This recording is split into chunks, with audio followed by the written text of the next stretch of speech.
محبت، عشق اور فرما برداری کا لازوال مثال حضرت اویس کرنی رضی اللہ تعالیٰ عنہ، جن کے بارے میں آپ صلی اللہ علیہ وآلہ وسلم نے فرمایا کہ مجھے یمن کی طرف سے خوشبو آتی ہے کیونکہ وہاں میرا دوست اویس رہتا ہے۔ اویس کرنی ایک ایسی شخصیت تھی جو چاہتی تو صحابہ بن جاتی، لیکن وہ تابعین رہی، کیونکہ جب آپ صلی اللہ علیہ وآلہ وسلم کے عشق میں انہوں نے خط لکھا کہ آپ صلی اللہ علیہ وآلہ وسلم میں آپ کی زیارت کرنا چاہتا ہوں، میں آپ سے ملنا چاہتا ہوں، لیکن میری ماں نابینا ہے، بیمار ہے۔ اس پہ آپ صلی اللہ علیہ وآلہ وسلم نے فرمایا کہ نہیں، تم اپنی والدہ کی خدمت کرو، اور اسی وجہ سے اپنی والدہ کی خدمت کی وجہ سے وہ ایک تو صحابی رسول نہ بن پائے اور ساری زندگی روتے رہے، اور ان سے ملاقات، آپ صلی اللہ علیہ وسلم سے ملاقات ان کی نہیں ہو پائی۔ جس پہ جب بھی محفلیں ہوتی تھیں، آپ صلی اللہ علیہ وسلم نے حضرت علی کرم اللہ وجہہ اور حضرت عمر رضی اللہ تعالیٰ عنہ سے فرمایا کہ میرا دوست ہے اویس، یمن کی طرف رہتا ہے، اس کے اگر کسی کو بھی اپنی مغفرت کروانی ہو تو اس سے دعا کروائے، کیونکہ اس کی مغفرت، اس کی دعا اللہ تعالیٰ قبول کرتا ہے۔ اب سامعین دیکھیں، اس نے ایسا کیا کیا تھا کہ آپ صلی اللہ علیہ وسلم فرما رہے ہیں کہ اویس کرنی کی دعا کبھی ضائع نہیں جائے گی۔ نہ وہ جہاد پہ گیا، نہ اس نے کبھی کوئی جنگ لڑی، نہ کوئی سنتیں اور ایسی عبادات جو ہمیں بتائی گئی ہیں کہ اتنی نمازیں، تراویح نمازیں ہوتی ہیں، یہ کیا، نہ اس کو کوئی ایسی شریعت کا، کیونکہ وہ وہاں پہ جب وہ یمن میں تھا تو جہاں یہ ملا ہی نہیں آپ صلی اللہ علیہ وسلم سے، تو یہ ساری سنتوں کا معاملہ تو بڑا یہ سمجھیں کہ مشکل تھا سمجھنا، لیکن وہ صرف عشق کی راہ پہ چلے، محبت کی راہ پہ چلے، اور اپنے مرشد یعنی آپ صلی اللہ علیہ وسلم کو اپنا مرشد مانتے ہوئے ان کے کہنے پہ صرف اپنی والدہ کی وفاداری، خدمت گزاری کی، اور اس کی جب یہ ساری خدمات اللہ کے دربار پہ جب مقبول ہوئی تو آپ صلی اللہ علیہ وسلم نے فرمایا کہ دعا ان سے کرے۔ پھر جب حضرت عمر رضی اللہ تعالیٰ عنہ کا دور آیا تو اس دور میں انہوں نے کہا کہ ہم اویس سے ملنا چاہتے ہیں۔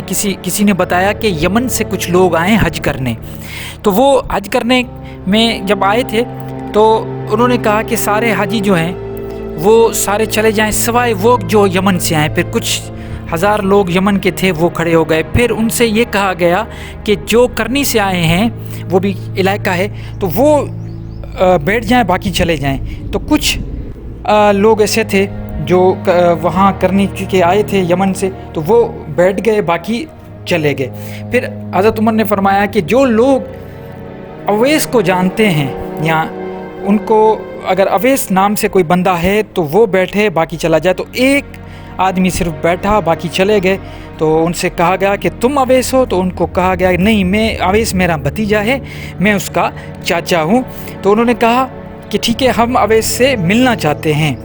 تو انہوں نے فرمایا کہ وہ تو اونٹنی کو چرانے کے لیے گیا ہوا ہے۔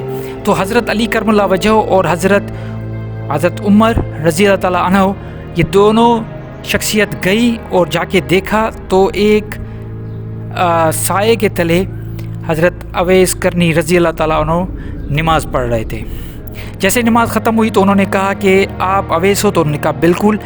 تو انہوں نے کہا کہ انہوں نے اپنی انٹروڈکشن کرائی تو یہ رونے لگے۔ انہوں نے کہا پہلا سوال حضرت اویس کرنی نے یہ بولا کہ مجھے بتائیں کہ میرے حضور دیکھنے میں کیسے تھے، وہ کیسے بات کرتے تھے، جب میرا نام وہ لیتے تھے تو ان کے چہرے پہ کیا تاثرات، اس قسم کے سوالات کرتے رہے اور روتے بار بار روکے اور ان سے بات کرتے رہے۔ تو ان پہ انہوں نے حضرت علی کرم اللہ وجہہ، کیونکہ وہ خود صحابی تھے لیکن وہ تابعین تھے، انہوں نے کہا، دونوں صحابیوں نے کہا کہ آپ ہمارے لیے مغفرت کی دعا کریں۔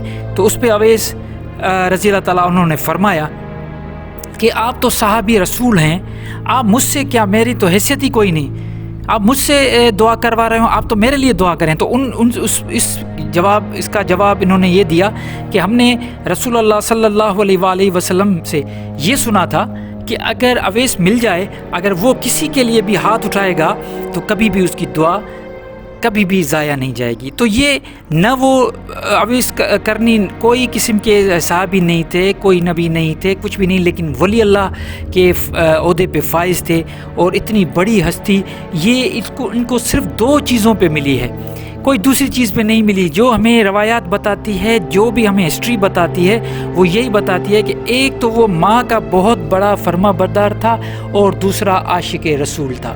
تو یہ 2 چیزیں اگر ہم اپنا لیں، اور تو کوئی چیز نہیں، صرف 2 چیزیں، عاشق رسول بن جائیں۔ عاشق رسول بننے کا طریقہ یہ ہے کہ آپ ان کی سنت پہ جو انہوں نے ہمیں دیا ہے قرآن، اس قرآن کو فالو کریں، جو کچھ قرآن میں دیا ہوا ہے ہم ان شریعت کو فالو کریں۔ ایک یہ عاشق رسول، مطلب عاشق ہیں تو اس طریقے سے عاشقی کریں، اور دوسرا اپنے والدین کی خدمت کریں۔